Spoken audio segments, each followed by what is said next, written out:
Hello, Miss Oliver here. Today I'm going to read our story of the week in your My View book. You can get your My View book out. It's page 507. It's titled A Safety Plan in Case of Emergency by Marcy Rendon. And this is a procedural text, which means a procedural text just teaches you a procedure or gives you a list of things to do. Life works out better when you're prepared. If you study for your tests, you're likely to get a good grade. If your family makes a grocery list, you're going to remember everything that you need. It makes sense to prepare for an emergency too. A disaster is an emergency that causes harm to people and places. You may never experience a flood or tornado or another kind of disaster. However, it's smart to prepare so you'll be ready to keep yourself safe. Preparing for emergencies isn't hard. In fact, it can be fun. It will help you to feel safe and secure too. Work with your family to make a plan. Put together a safety kit, then you'll be ready for anything just in case. Step 1. Learn about natural disasters. The first step of making a safety plan is to learn about different types of natural disasters. In particular, learning about disasters that might occur in your area. The more you know, the better you'll be able to prepare. The National Weather Service is an excellent source about natural disasters. Natural disasters are events in nature that harm a certain area. You can learn where they are most likely to happen and how to prepare for them.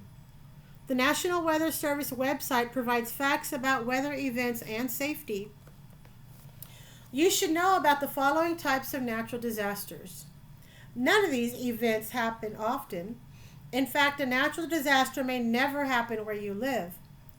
However, being prepared will help you feel confident. If an emergency arises, you'll be able to think clearly and to help others. Types of natural disasters. Earthquakes, a sudden and violent shaking of the ground as a result of movements within the earth.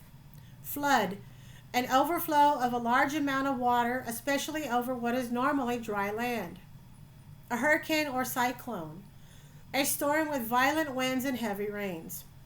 Landslide, a sliding down of a massive earth or rock from a mountain, hill, or cliff. Thunderstorm, a storm with thunder, lightning, and often with very heavy rain or hail. Tornado, a storm with violent rotating winds. A tsunami, a large ocean wave that reaches land and it is often caused by an undersea earthquake, a volcanic eruption, or a landslide. Volcanic eruption, an explosion of lava, rock fragments, and hot air and gas through a crater or vent in the Earth's surface. A wildfire, a large destructive fire that spreads quickly through forest, plains, or other natural areas. Winter storm, a storm dropping large amounts of snow, sleet, and or freezing rain. So step 2, to make a safety plan. The second step of preparing for emergencies is to make a safety plan with your family. The plan will help you to locate one another. It will also help you to find a safe place to meet during an emergency. You and your family should decide which family members will call each other in an emergency, which neighbors will you contact, which out-of-town or out-of-state relatives or friends you will contact, where family members will meet. The calling plan. Your family should create a calling plan. Make sure all family members have a paper copy. Keep the plan in a safe place. You might want to keep yours in your school backpack. Family members with cellular phones should save the phone numbers they will need in their contact list. It's important to have a contact person who is out of town or out of state. This person may be easier to reach during an emergency because the event may not be happening in his or her location. Try to memorize your parents' or your caregiver's phone numbers. If you don't have a phone and you need to borrow someone else's, you'll have the most important phone numbers in your head.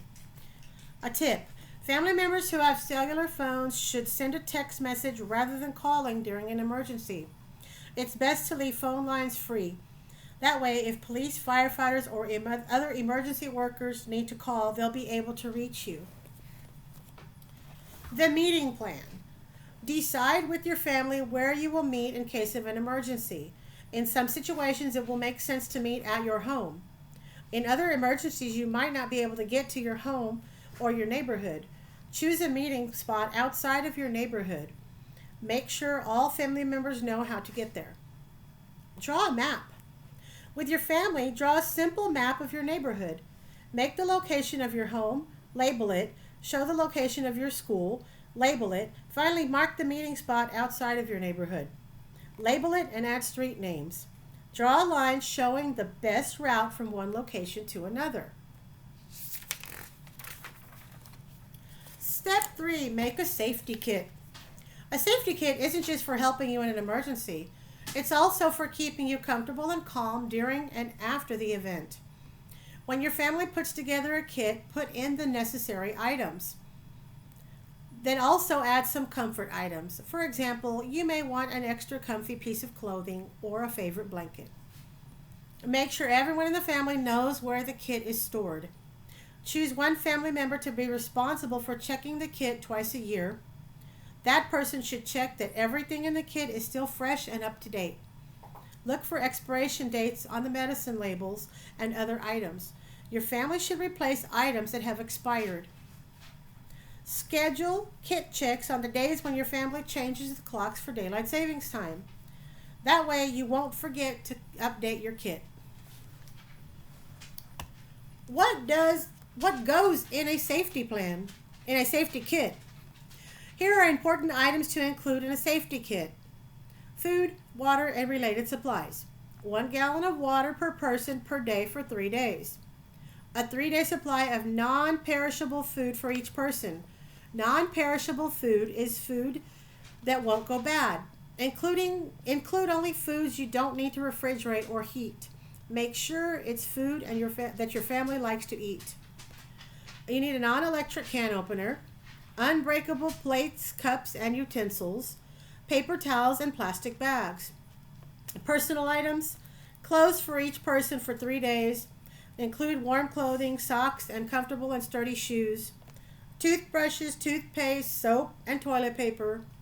A pillow and a sleeping bag or blanket for each person. Diapers and other baby supplies if needed. A first aid kit. Bandages, aspirin, and other supplies. The American Red Cross website has a complete list of what to include. Prescription medicines if needed. Names and phone numbers of healthcare providers.